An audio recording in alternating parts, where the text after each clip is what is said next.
Well, peel my banana and call it sliced. Another action-packed edition of the Maui News Sports Report is upon us. I'm Rob, he's Jordan, and we have a huge list of candidates to lead off with this week, Jordan, but we chose to go with the Final Four state appearance for MIL volleyball champion King Kekalike.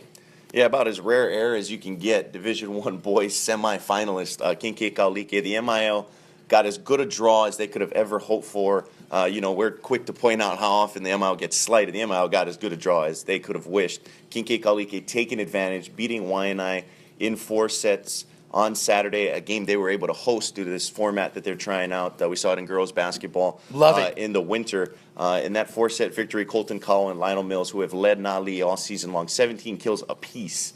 On the other side of the bracket in Division I, Baldwin also with a favorable draw. On Friday, they went over to Oahu at Moanalua, beat Campbell in 4 sets. Afolonga, Ryan Garces, Trent Helly really dominated the trio at the top for the Baldwin Bears in that victory. Their season ends in the quarterfinals in a loss to Moanalua, the number 2 seed, the OIA champion. Really dominated the Bears in that one.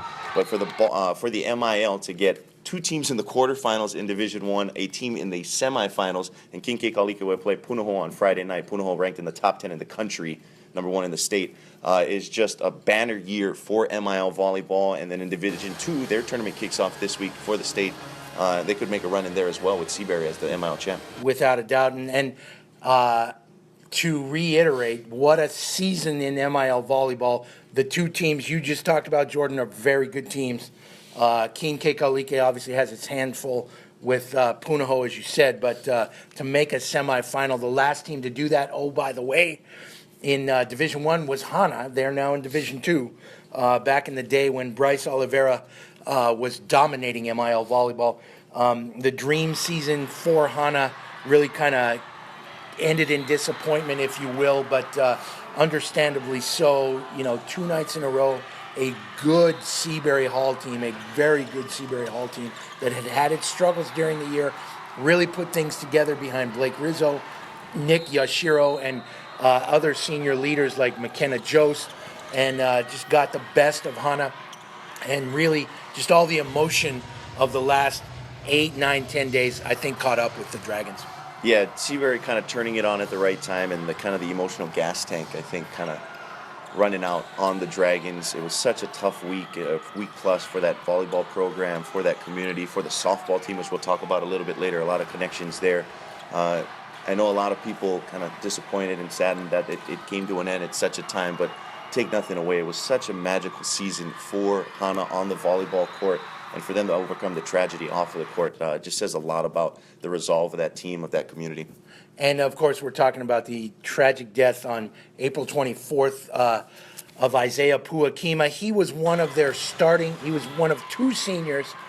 He was a starter, and this Hana team was down to 8 players, 1 senior, a couple freshmen playing big roles. This team will be back strong for sure.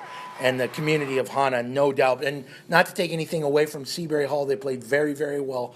But I would like to see a regular season champion, especially when it's a Hana, a Lanai, or a Molokai, get to host a championship playoff if it becomes necessary in this sort of situation. I think that's only fair. They were unbeaten through the regular season.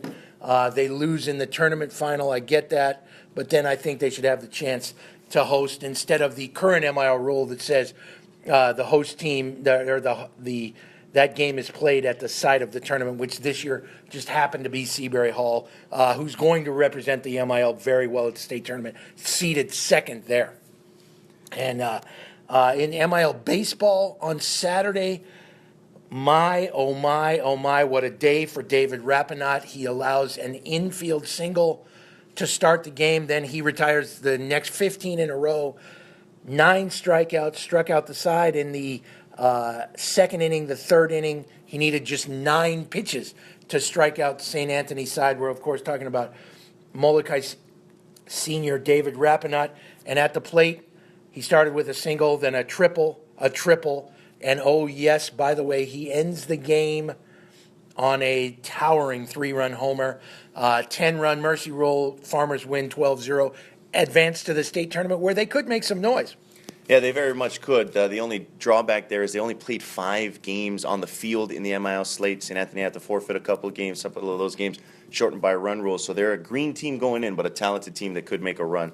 In Division 1, Maui High clinches a state tournament spot by beating Kamehameha Maui on Saturday in a MIL Division 1 tournament semifinal game. Sabres will play Baldwin on Monday. They need 2 wins in 2 days to clinch the overall title. Baldwin just needs 1 win out of the 2 to clinch the overall title as the MIL regular season champions. And Parker Maxwell was special. We talked about it before. We'd both like to see him pitch a little bit more, but he was 5 1/3 scoreless innings. He came in and with the bases loaded in a tie ball game, got out of that situation. 5 more zeros on the board as the Sabres scored the final 6 runs in that 11-5 win to clinch that state berth. State tennis. Punahou, as usual, 24 boys titles in a row, 12 girls titles in a row, but some promising news upcountry Maui for Kamehameha Schools Maui. Yeah, Sarah Ikioka, Kylie Kato, just a couple of sophomores finishing 3rd in the state at girls doubles. They've been unbeaten in MIL play, teaming up to score a 3rd place finish for the Warriors in state tennis. State softball Division II play-in game. Hana again falling short in a do or die. This one on the diamond, falling to Kapa'a 7-5 after trailing it by 7.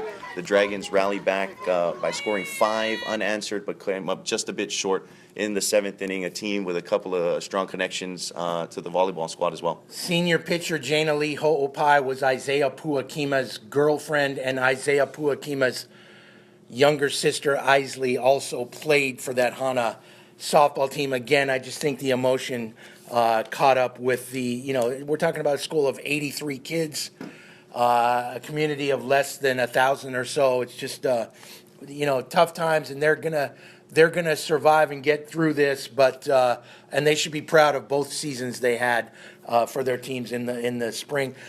Judo wraps up kind of the MIL slate on Maui, except for Division I baseball that we talked about. King K came out strong on both boys and girls. Yeah, they sweep both team titles, boys and girls. Kind of the leader, leading the way for King K Kalike on the girls' side. Kalai Joy, undefeated at 103, caps it with an MIL title. And then kind of the last sport wrapping up this week, girls water polo in a busy slate. A couple of top 8 finishes for the MIL. Yeah, Luna 6th, Baldwin 8th, and both of those teams have a lot of young kids coming back. This week, really, what else can you call her but a legend? Wraps things up. State track this week, and really a unique opportunity for the Seabury Hall girls. Yeah, Dakota Grossman leading the Seabury Hall girl contingent state meet over at Kamehameha on Oahu. Very much a team contender for the Spartans, and Dakota Grossman kind of chasing history as she chases some more state gold medals in what will be another busy week in the spring season. 8 gold medals for her already. Alyssa Bettendorf coming off a 4 record performance at the MIL championships. Those 2 alone, even if they didn't have 7 other teammates, could be 2nd in the state. But I really think this team has a chance to win the state title that they missed by 1 point last year. Well, that's our sports report for this week, and send us your bobbleheads.